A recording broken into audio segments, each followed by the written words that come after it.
प्रिय छात्रों नमस्कार। कक्षा 10वीं की गणित में आपका स्वागत है। आज का हमारा अध्याय है कक्षा 10 का।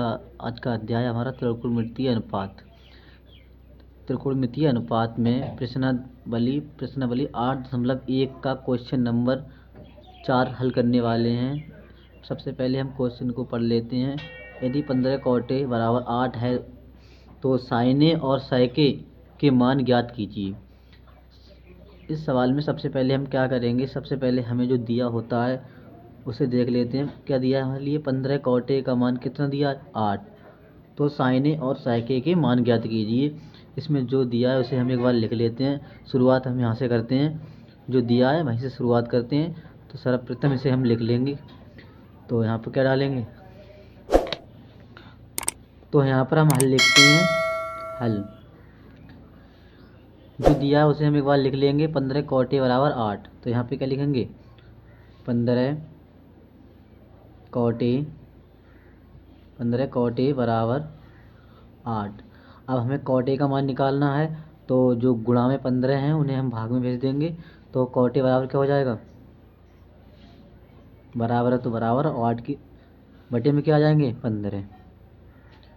ठीक है।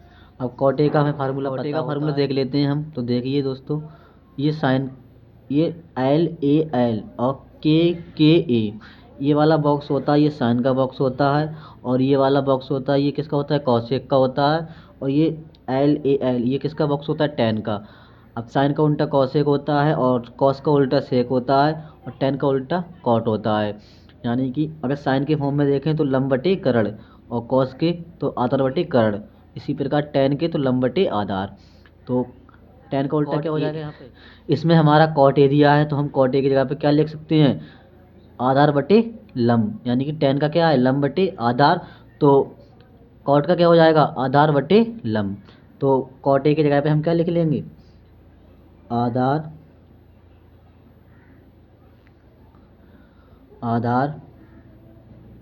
बटे क्या लिख लेंगे? आधार बटे लंब। आधार बटे लंब लिख लेंगे। उसके बाद हम बराबर है तो बराबर, और 8/15, 8/15 लिख लेंगे। आगे हम हल करेंगे इसे। तो हमें आधार मिल चुका है कितना? 8, और लंब कितना है हमारा? 15। इसके लिए हमें क्या करना होगा? इसके लिए हम एक त्रिभुज बनाएंगे। त्रिभुज देख लेते हैं।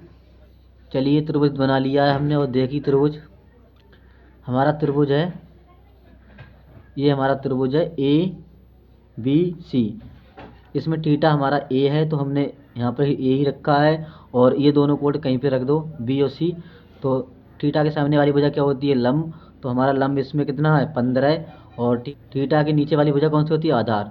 और ये सबसे बड़ी भुजा कौन सी होती है? कर्ण।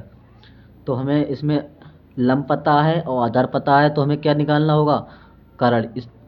चलिए आइए दोस्तों, हम कर्ण को निकालते हैं। इस भुजा को निकालने के लिए हमें क्या करना होगा? पाइथागोरस प्रमेय लगानी होगी। तो पाइथागोरस प्रमेय हम लिख लेते हैं। तो फाइनली हमने पाइथागोरस प्रमेय लिख ली है। पाइथागोरस प्रमेय लिखने के बाद हम क्या करेंगे? यहाँ पे पाइथागोरस प्रमेय क्या होती है हमारी? पाइथागोरस प्रमेय होती है हमारी, दोस्तों देख लेते हैं। पाइथागोरस प्रमेय हमारी होती है AC वर्ग बराबर BC वर्ग धन AB वर्ग। तो देखें, इसे लिख लेंगे एक बार हम। चलिए, तो हम लिख लेते हैं। यहाँ पे क्या लिखेंगे हम?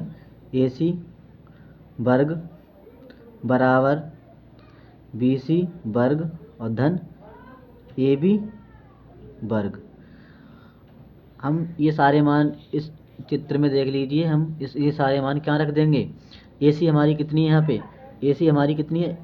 AC का मान हमें निकालना है, तो हम AC को यहीं ऐसे लिखे रहने देते हैं। और बराबर है तो बराबर, BC का मान हमारे लिए चित्र में देखिए कितना है? BC, B और C कितना है हमारा? 15। तो BC की जगह पे हम क्या लिख लेंगे? 15। और वर्ग है तो वर्ग, प्लस लिखा है तो प्लस। AB का मान कितना है? AB का मान हमारे लिए कितना दिया है? 8 दिया है, तो 8 लिख लेते हैं। वर्ग है तो वर्ग लिख लेते हैं। ठीक है। अब इन दोनों का हमें क्या निकालना है? वर्ग। तो वर्ग कितना होता है? AC बराबर 15 का वर्ग कितना होता है? 15 का वर्ग होता है 225। कितना होता है 15 का वर्ग? 225। प्लस है तो प्लस, और 8 का वर्ग कितना होता है 64। इन दोनों को हम जोड़ लेते हैं तो AC वर्ग बराबर कितना हो जाएगा 225 और 64 कितने हो जाएंगे 289। ये 289 हो जाएंगे। यहाँ से वर्ग हटाएंगे तो यहाँ पे क्या लगा देंगे रूट। तो AC क्या लिख लेंगे यहाँ पे AC बराबर 289, इसे क्या लिख देंगे रूट में। और 289 किसका होता है 289 17 का वर्गमूल होता है। तो यहाँ पे AC बराबर क्या हो जाएगा 17। यानी कि हमारी जो लंबी वाली भुजा थी AC ये हम निकाल चुके हैं। कितनी आ जाएगी हमारी यहाँ पर ये हमारी आ जाएगी कितनी 17। ठीक है, आगे हम हल करते हैं इसे। अब हमारे लिए तीनों भुजाएं मिल चुकी हैं तो अब हम अपने सवाल की ओर चलते हैं। सवाल हमारा क्या था, हमारा सवाल देख लेते हैं क्या था। सवाल की ओर चलते हैं। यदि 15 cot A बराबर 8 हो तो sin A और sec A के मान ज्ञात कीजिए। sin A और sec A के मान ज्ञात करने हैं तो क्या करेंगे हम आगे हम sin A और sec A के मान निकाल लेते हैं। तो हमने आपको बताया है कि इनके मान कैसे निकालेंगे। तो sin A और cos A के मान कैसे निकालेंगे। sin का फॉर्मूला क्या होता है sin थीटा बराबर या sin A बराबर sin A तो sin A लिखते हैं यहाँ पे। sin A बराबर कितना है लंब बटे sin A बराबर होता है लंब बटे कर्ण। sin A बराबर क्या होता है लंब बटे कर्ण। लंब कितना है हमारा यहाँ पे त्रिभुज में देख लेते हैं। लंब हमारा है 15 और कर्ण कितना है 17। तो क्या लिख लेंगे यहाँ पे बराबर 15/17। आगे देखते हैं हम आगे हमारा क्या है। आगे दूसरा मान हमसे पूछा है sec A बराबर कितना हो जाएगा। sec A बराबर हमारा हो जाएगा और कर्ण बटे आधार। तो क्या लिख लेंगे हम यहाँ पे कर्ण बटे आधार।